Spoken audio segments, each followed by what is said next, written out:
our channel, and this video we're going to discuss the most important events that took place during the previous 12 hours. We have lots of very interesting updates, so let's start. And first we're going to talk about Kiev and Zelensky. He made lots of very interesting statements during the previous 12 hours. One thing is clear, Zelensky is ready for a third round of talks. Zelensky outlines agenda for war-ending talks proposed to Russia in Istanbul. Preparations for a potential meeting between the Ukrainian and Russian presidents will be among the topics discussed at the Istanbul negotiations scheduled for this week, the Ukrainian leader stated. I would like to point your attention and to tell you that, according to information we have, this round of talks is going to take place tomorrow on the 23rd of July of 2025 on the territory of Istanbul. We need more momentum in the negotiations to end the war. This is a complex process. We all understand that the truly effective talks can only happen at the leadership level. Currently, our representatives are preparing at least one more prisoner exchange with Russia, and National Security and Defense Council Secretary Rustam Umerov has proposed a new round of representative-level meetings in Turkey. For us, the agenda is clear: the return of prisoners, the return of children abducted by Russia, and preparations for a leaders' summit. So we see that Zelensky wants to see Putin and wants to have meeting and to talk with him face to face. So based on this statement, we can make a conclusion, and of course based on the pattern of Ukrainian behavior, we can make a conclusion that most likely this upcoming night, before the beginning of talks on the territory of Istanbul, the Ukrainians will make something special. Maybe this is going to be massive missile attack deep inside of the territory of the Russian Federation with ballistic or cruise missiles of Western or Ukrainian production. Maybe the Ukrainians will attack the Crimean Bridge. Maybe the Ukrainians will carry out another special operation. At least when talking about the previous round of talks, this is exactly what the Ukrainians did before the beginning of those talks. Now let's continue and let's discuss the situation on the ground, and first let's talk about the Sumy direction, where the Russians and the Ukrainians continue their fightings for the settlement of Kondratovka. During the previous 24 hours we got additional batch of videos of how the Russians were bombing and attacking positions of the armed force of Ukraine on the territory of the settlement in different parts, in the southern one and in the northern part. At the same time we got several mappers, pro-Russian mappers, who adjusted their maps showing that the southern part of the settlement of Kondratovka is still under complete Russian control. As for now, we're not going to change the map, we're going to keep this map as is, but once again I would like to remind you that most likely, and we believe that the village of Kondratovka was lost by the Russians, and currently the Ukrainians are trying to dig in deeper. At the same time, we continue receiving reports from the central and the eastern flanks of the Sumy Russian offensive operation, and very important video we got from the settlement of Varachina. This video was published by the Russian officials, and here we can see how two Russian soldiers raised the Russian flag and the sign of the unit that was responsible for the Battle of Varachina in the southern part of the settlement. So this is exactly the building where the Russians raised their flags. Based on this video, we adjusted the map in Varachina completely in Russian favor. So most likely today, the Minister of Defense of the Russian Federation will confirm this information, and the village of Varachina would fall in Russian hands completely.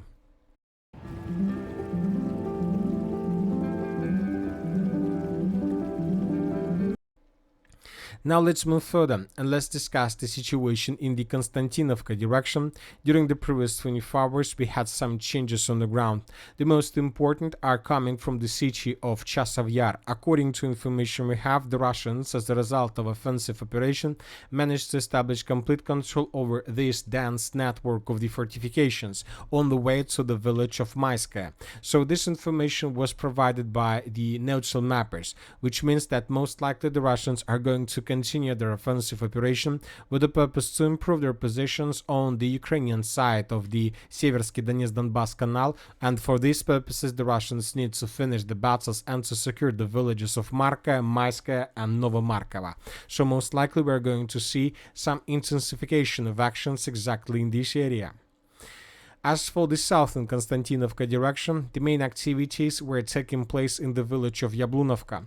Today we got additional changes on the ground published by neutral mappers. The neutral mappers reported that as a result of clashes, the Russians improved their positions in the central part of the settlement of Yablunovka, and by the beginning of the 22nd of July of 2025, the Russians secured almost the entire village. There are still some doubts about the eastern part of the settlement, but I would like to remind you that several very reliable pro-Russian resources reported that the village of Yablunovka has already fallen in Russian hands, and that currently the clashes are taking place for the next village in this area, for the settlement of Alexandra Kalinova.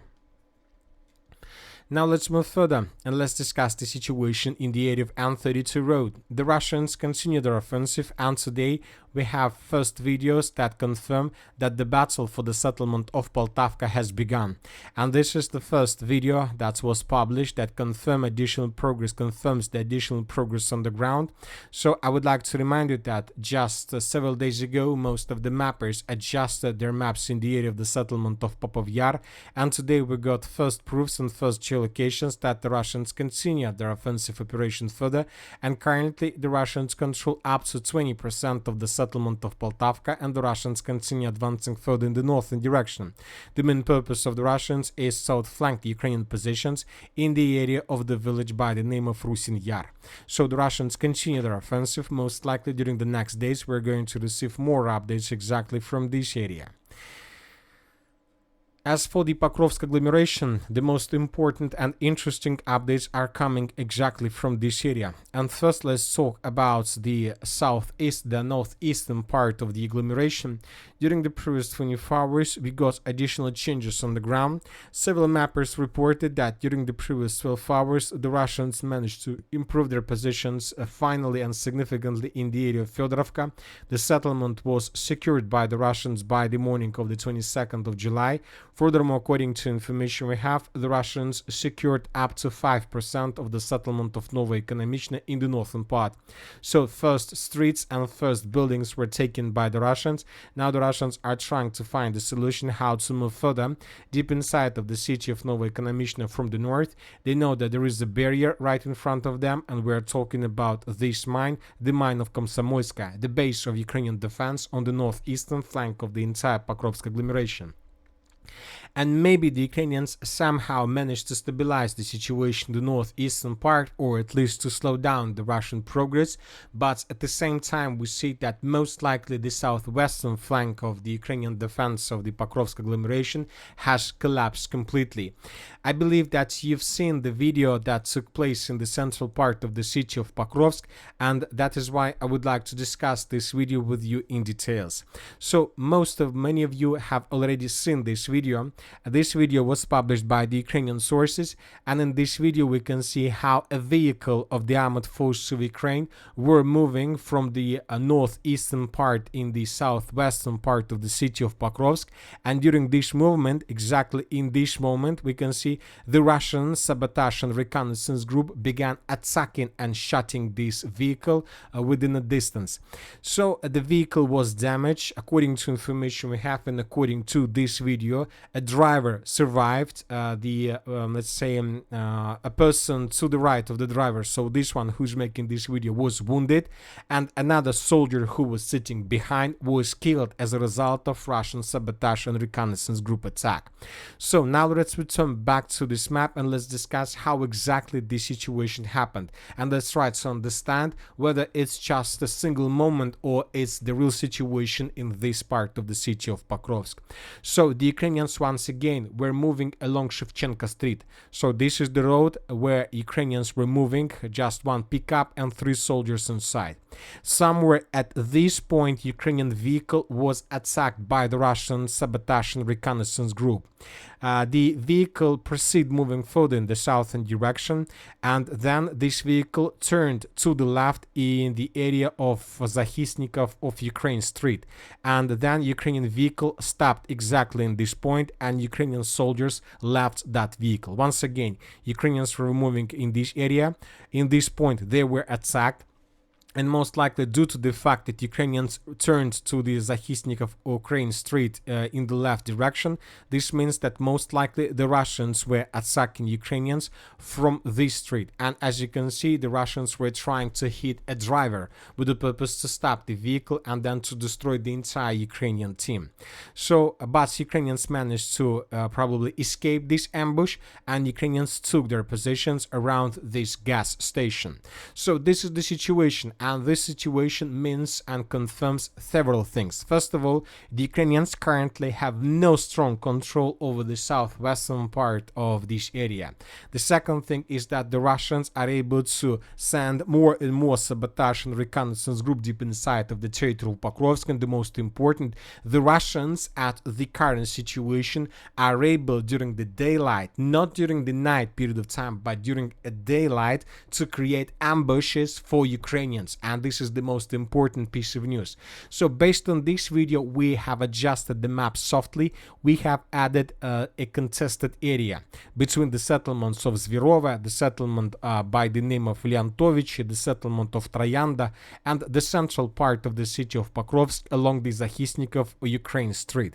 So let's compare the map between the dates. This is the situation on the ground by the end of the 21st of July of 2025, and I would like to remind you that yesterday we got this video where we can see how Russian soldier, probably of another sabotage and reconnaissance group, was heading towards the city of Pokrovsk without any resistance and without any counter fire from Ukrainian side. And today we adjusted the map based on the video with ambush with Ukrainians. Ukrainians are saying that currently they're trying to stabilize the situation. A few days ago, Russian forces exploited a critical shortage of infantry in one of the Ukrainian brigades, as well as inaccurate situation awareness on the ground, to infiltrate the city through the settlement of Zvirova. The situation had to be urgently stabilized by troops from 155th Naval Infantry Brigade and 68th Jaeger Brigade to prevent a full-blown disaster. But we need to understand that this article may be just a part of propaganda with the purpose to stabilize the situation on the ground and to show the Ukrainians who are currently in the city of Pokrovsk that everything is under complete control. I believe that currently there are very heavy clashes for the southwestern part, and I believe that we are going to receive more and more videos exactly from this area. This is a vital question for the Russians to establish control over this part of the city of Pokrovsk, because if the Russians are able to secure this territory, this let's say area we call it as a contested area, then most likely the Russians will continue offensive operation in the northern direction towards the main supply lines through the city of Pokrovsk itself, as so close as possible to the railways, and in the direction of the settlement of Grishina.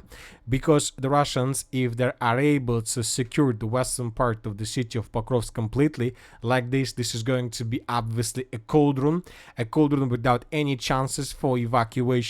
Most likely the Russians will be very fast because they understand that it's time to finish this as soon as possible and to show this special operation of assault of the city of Pokrovsk.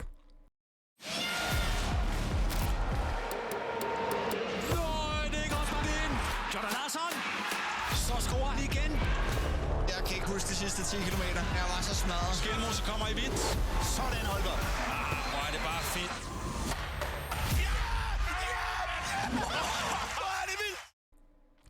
As for the South Donetsk direction and Dnipropetrovsk area, we have some changes on the ground that were published by neutral mappers, and according to them, we see that the Russians are moving further and further in the direction of the settlement of Novopavlovka.